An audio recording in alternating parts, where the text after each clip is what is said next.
Hey guys, it's BJ with Amethyst Glitter Studios. A couple of people asked how I make my bead pens, so I thought I would do a quick tutorial for you. I have a couple of my pieces on display here. This is one of my favorites right now. I don't know if you can see that, but she's so pretty.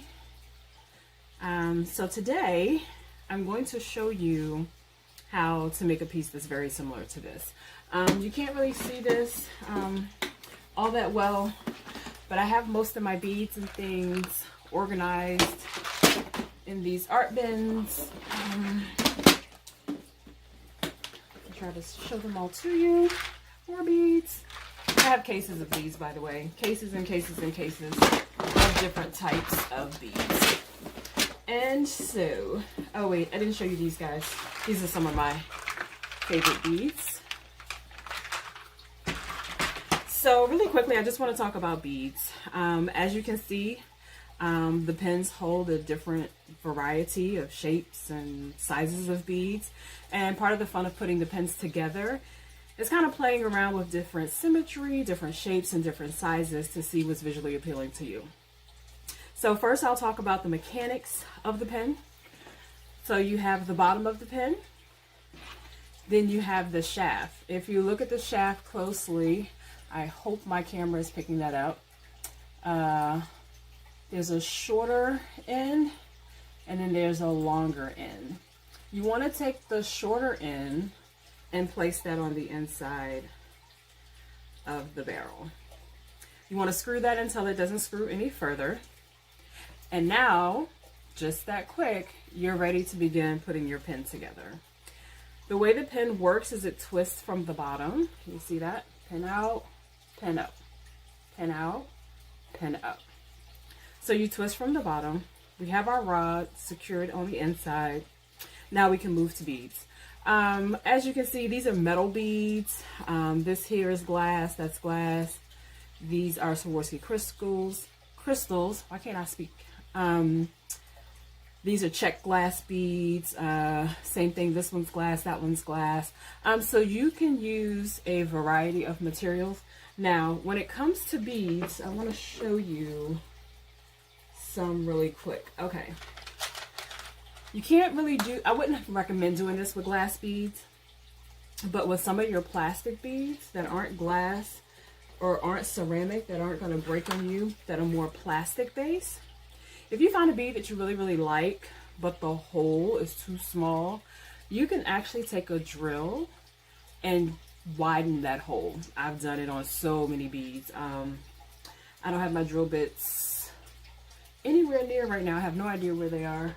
They're somewhere around here, but you can definitely take a handheld drill, get the bearing drill bits. And again, you want to do this with like plastic and acrylic beads, not so much on your ceramics or your glass. Or your Bohemian glass. That's not a good idea. You don't want to do that.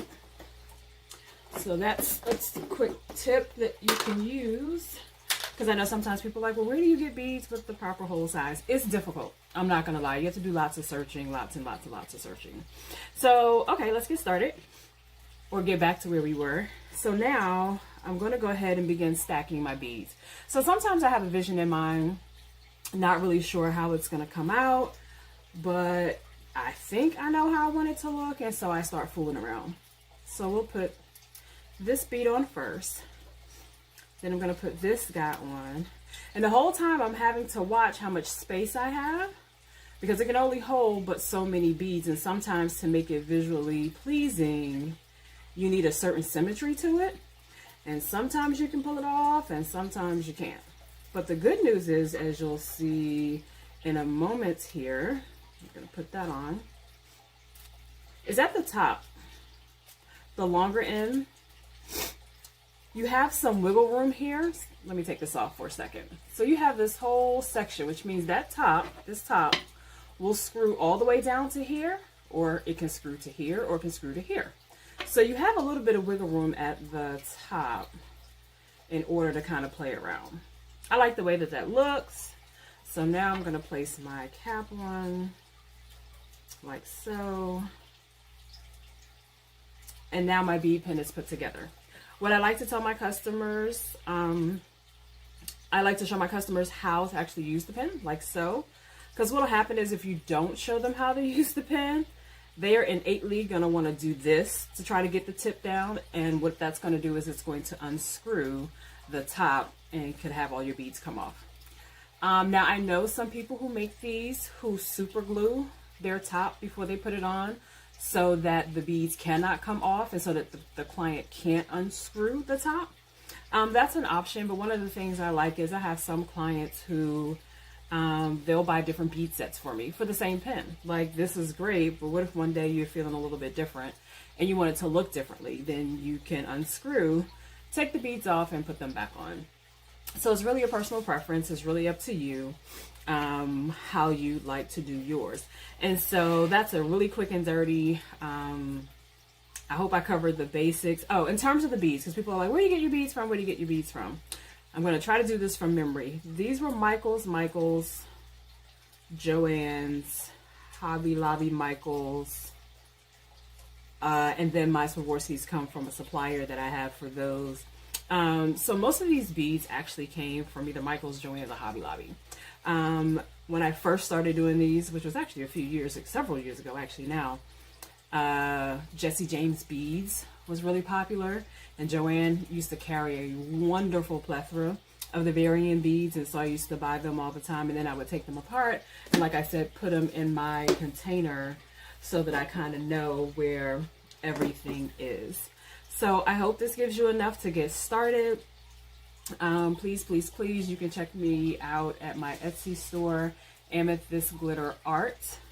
You can check me out online at amethystglitterstudio.com. On Facebook, I'm Amethyst Glitter Studio. On Instagram, I'm Amethyst Glitter Studio. And on YouTube, I'm too new to have a custom URL. So I'm like YouTube.com/XYZ45678 LMNOP. So I don't even know how to tell you how to find me on there. But you can always use this link to come back. Please follow me on social media. You can always reach out with any questions. I'm on Facebook. I'm in a lot of the crafting groups. But you can always find me at Amethyst Glitter Studio on Facebook. Send me a message if you have questions. As for the pen bases, I'm going to be adding those to my Etsy store really, really soon. There are lots of bases out there, and they come in different materials, different weights, and of course, different quality. My pen bases will run about, I think they're going to be $11.99 if I remember correctly. You can certainly find them on Amazon cheaper. But a lot of times the quality is cheaper and it's not the same pen. But again, feel free to use whatever products work for you in your budget. I'm going to have about 12 different colors, I think. I need to go back and check. I'm just now getting everything together. So I've got my website up, my Etsy up, and all this stuff in less than, I think, 3 weeks. So I have a lot going on, moving kind of quick. But again, just wanted to show you guys that. So I hope that was helpful for you. And again, shout me out if you have any questions. Thanks, guys.